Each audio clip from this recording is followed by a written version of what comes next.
भगवान ने आकाशवाणी करते हुए पृथ्वी को आश्वासन दिया कि वसुदेव जी के घर साक्षात मेरा अवतरण होने वाला है, आप प्रतीक्षा करो। कंस अपनी चचेरी बहन देवकी का विवाह वसुदेव जी से करा के आज उनको विदा करने के लिए जा रहा था। तभी आकाशवाणी हुई और आकाशवाणी में देवताओं ने आज्ञा कर दी, बोले कंस जिस बहन को तुम विदा करने जा रहे हो इसी का 8वां बालक, 8वां गर्भ तुम्हारा काल है, तुम्हारी हत्या करेगा, तुम्हारा नाश करेगा। कंस को जैसे ये बात पता चली कि देवकी का 8वां बालक मेरी हत्या करेगा, देवकी को मारने के लिए तलवार निकाल ली। वसुदेव जी ने चरण पकड़ लिए, बोले इनको मत मारो, हम तुम्हें वचन देते हैं जितने बालक जन्म लेंगे हम सब तुमको दे देंगे, लेकिन देवकी को मत मारो। वसुदेव जी की बात पर विश्वास करके कंस ने देवकी जी को छोड़ दिया। पहले बालक ने जन्म लिया तो कंस के हृदय में थोड़ी ममता आ गई, अरे मेरा भांजा है, मैं कैसे मारूं। तो नारद जी ने आकर के कहा कि इसको मत छोड़ना। बोले क्यों?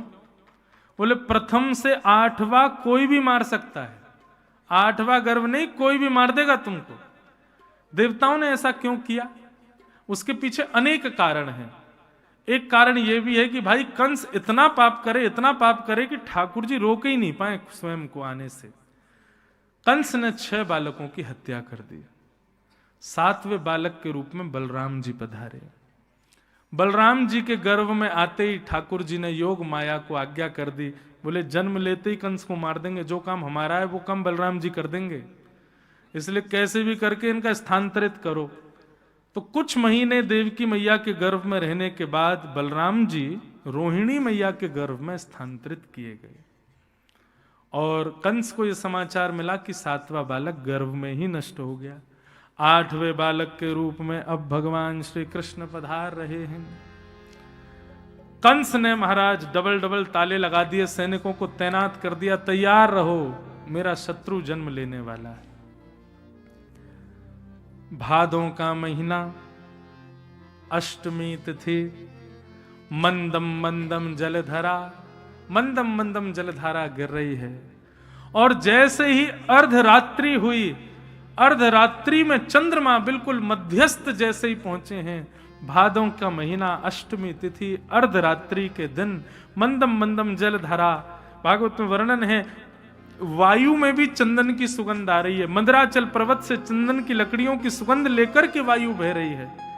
सब लोग अत्यंत गहरी नींद में सोए हैं और तब मथुरा में कंस के कारागृह में देवकी मैया के गर्भ से एक दिव्य तेज प्रकट हुआ और उस दिव्य तेज के साथ साथ स्वयं श्रीमन नारायण भगवान ही बाल कृष्ण रूप में प्रकट हुए।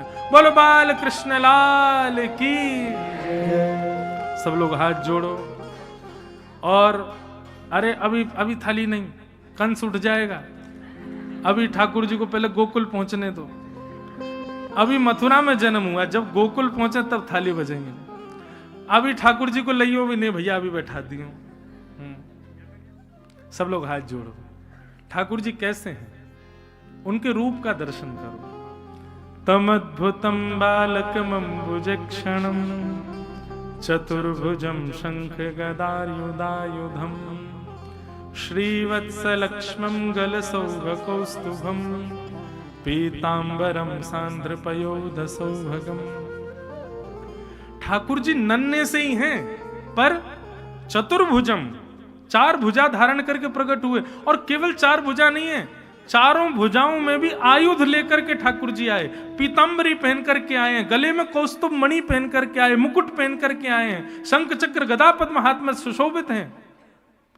देवकी मैया ने पहले दर्शन करके प्रणाम किया, बलैया लेने लगे, लेकिन फिर कहने लगे ठाकुर जी आप तो पिताजी बन के आए हो, लाला बन के नहीं आए हैं। कपड़ा उपड़ा पहन के बिल्कुल आयुध हाथ में लेकर के, ऐसे कौन बालक आता है?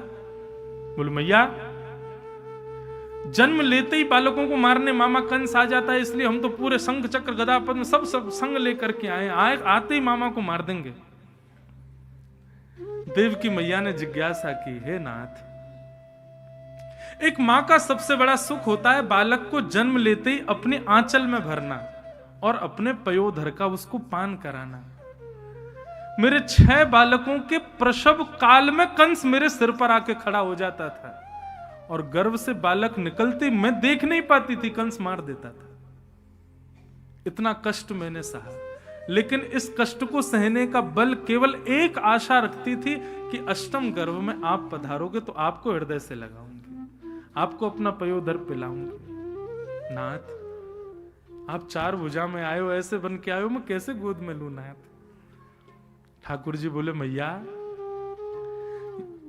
यदि आपकी भावना की पूर्ति के लिए मैं 2 भुजा अंतर ध्यान कर लूं, बालक बन जाऊं, आपके पयोधर का पान करूं, तो फिर मैं पूरी लीला करूंगा, ब्रज जाऊंगा, 11 वर्ष 56 दिन गोपियों के संग बढ़िया आनंद करेंगे, ग्वालों के संग लीला करेंगे, और फिर 11 वर्ष का विरह आपको सहना पड़ेगा। 11 वर्ष बाद लौट करके आऊंगा, तब आपको मेरा दर्शन होगा, मंजूर है? देवकी मैया बोली, एक क्षण का ये ठाकुर जी की लीला है। मैं कल भी कह रहा था ना, ठाकुर जी पहेली हैं भैया। या तो श्री कृष्ण की शरण में आओ, नहीं आओ तो यही रखना, पहेली खेलेंगे। मतलब देवकी मैया के क्षण भर की इच्छा पूर्ति के बाद वो 11 वर्ष का विरह देने वाले हैं उनको। लेकिन देवकी मैया बोली, मुझे मंजूर है नाथ, मुझे विरह मंजूर है, पर एक बार आप मेरे आंचल से लग जाओ। ठाकुर जी नन्हे से हो गए, 2 भुजाएं अंतर ध्यान कर दी, बिल्कुल एक कोमल छोटे से बालक के भांति ठाकुर जी ने रूप धारण कर लिया। देवकी मैया ने गोद में उठा करके अपने पयोधर का पान कराया। यहां से ठाकुर जी पयोधर पान कर रहे थे और देवकी मैया के अश्रु जल ठाकुर जी के श्री अंगों पर गिर रहे हैं। कितना सुख मिल रहा है। मैया को सुख देने के बाद ठाकुर जी ने आज्ञा की, पिताजी अब आप हमको ले चलो। बोले, कहां? बोले, अभी अभी नंदरानी यशोदा ने गोकुल में एक लाली को जन्म दियो है। अब कथा ब्रजभाषा में होगी, ध्यान से सुनियो। अबई नंदरानी ने एक लाली को जन्म दियो है गोकुल में, आप ले जा करके मुंह को वहां सुवाए दो और माते वाल लाली को ला करके कंस को दे दियो। वसुदेव जी बोले, आप तो ऐसे बोल रहे हो जैसे ये तो कोई गाजर मूली तोड़े वालों काम है। हाथन में हथकड़ियां, पैरन में बेड़ियां लगी हैं, इतने द्वारपाल और ये सब ताले वाले लगे, कैसे लेके जाऊं आपको? ठाकुर जी बोले, इसी भय में ही भक्त मेरे आश्रय नहीं हो पाता। घर का बंधन, समाज का बंधन, ये सारे बंधनों को गिनाता रहता। ठाकुर जी कैसे आऊं मैं, इतने बंधन है। अरे बंधन मत गिनाओ, मेरे चरण पकड़ो, बंधन तोड़ने की जिम्मेवारी मेरी। ये बंधन मत गिनाते रहा करो, ये कारण, ये बंधन। अरे आप आओ तो सही शरण में। पिताजी आप मुझको गोद में लियो तो सही, पहले ही बंधन दिखा रहे हो मुझको। जैसे ही वसुदेव जी ने ठाकुर जी को गोद में लिया, हाथ की हथकड़ियां खुल गईं, पैरों की बेड़ियां खुल गईं, चट चट सारे ताले खुल गए, सारे द्वारपाल गहरी निद्रा में सोए हैं, सारे बंधनों को खोल दिया ठाकुर जी ने। ठाकुर जी बोले, अब ले चलो मुझको। और वसुदेव जी श्री ठाकुर जी को लेकर के गोकुल जा रहे हैं। मंदम मंदम जलधारा गिर रही है आकाश से। शेषनाग छत्री बनकर के ठाकुर जी के पीछे चल रहे हैं। यमुना जी में समुद्र के भांति लहरें उठ रही हैं। क्यों? बोले, आज पूरे विश्व भर की नदियां यमुना जी में आई हैं ठाकुर जी का दर्शन करने के लिए। जैसे ही वसुदेव जी ने प्रवेश किया, यमुना जी ने एक लहर के माध्यम से ठाकुर जी के चरण स्पर्श करके मार्ग प्रदान कर दिया। वसुदेव जी ठाकुर जी को लेकर के गोकुल पहुंचे। गोकुल में भी सब गहरी निद्रा में सोए हैं, योग निद्रा में सब सोए हैं।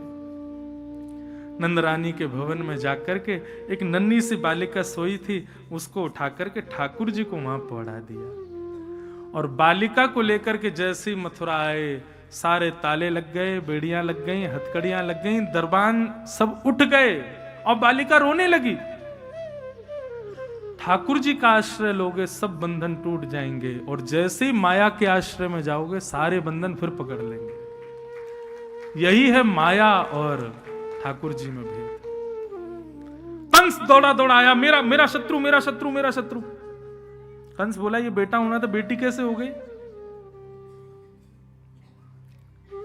देव की मैया बोली, बेटी है, इसको छोड़ दो। द्वारपालों ने कह दिया, बोले महाराज आपने बेटी समझ को छोड़ दिया तो फिर इस बेटी का बेटा मारेगा आपको, फिर आप भयभीत रहोगे जीवन भर, मार ही दो। कंस ने पकड़ करके चरण और जैसे ही पृथ्वी पर फेंका, अष्टभुजी देवी भद्रकाली के रूप में वो बालिका प्रकट हो गई और प्रकट होकर के कंस के सिर पर पाद प्रहार करते हुए आकाश को प्रस्थान कर गई और बोली, कंस, जिसके भय से तुम बचना चाह रहे हो उसने तो ब्रजमंडल में जन्म ले लिया और तुम्हारा अंत वही करेगा। कंस बोला, एड्रेस बता जाओ, कहां लिया? ये हंसने नहीं, सत्य में पूछा उसने। तो योग माया ने कहा, यत्रत्ववा, कहां लिया है ये नहीं बताऊंगी, लेकिन लिया 84 कोस के ब्रज में है। अब यहां कंस ने महाराज राक्षसों की मीटिंग बुलाई, ढूंढो मेरे शत्रु को। अब कंस को करने दो मीटिंग, आप चलो मेरे संग गोकुल। आहा, सब ब्रजवासी प्रतीक्षा में है कि अब के बार भैया नंद बाबा के लाला होएगो। नंद रानी यशोदा, उनकी 2 ननद हैं, एक को नाम है नंदा, दूसरी को नाम है सुनंदा, मतलब ठाकुर जी की बुआ। 6 महीना ते डेरो डाल के पड़ी है महाराज भाभी की सेवा में। बोले क्यों? लाला होएगा तो गरेवारी मेवा मिलेगी। आज सवेरे सवेरे जैसे ही देखी महाराज की अभी तक नंदरानी अपने भवन से बाहर ना आई। कहा भयो, जैसे ही जाकर के देखी सो नंदरानी के बगल में चदरिया ओढ़ो नेक सो नीलमणि जैसो बालक कुल बुलाए रहे हो, अपने हाथ पामन को चलाए रहो, लेकिन चदरिया ओढ़ रखी है, पतो ना चल रही कि लाला है कि लाली।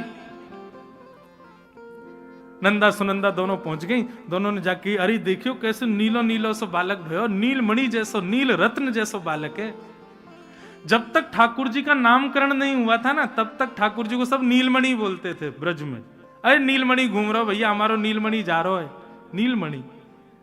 ठाकुर जी नीलमणि की तरह चमक रहे हैं। 21 बार हरिशरणम को जाप किया, हरिशरणम हरिशरणम हरिशरणम, और जैसे ही चदरिया हटाई महाराज, नंदा सुनंदा बोली, है गया है गया है गया है गया है गया है गया है गया है गया है गया, बजाए तो इतने में ही नंदा सुनंदा बोली, रुको रुको रुको रुको, अभी और रुको, बैठ जाओ। बोले कहा? बोले सबसे पहले ये खबर जाके नंद बाबा को देंगी, अभी हल्ला मत मचाओ। दौड़ी दौड़ी नंदा सुनंदा जैसे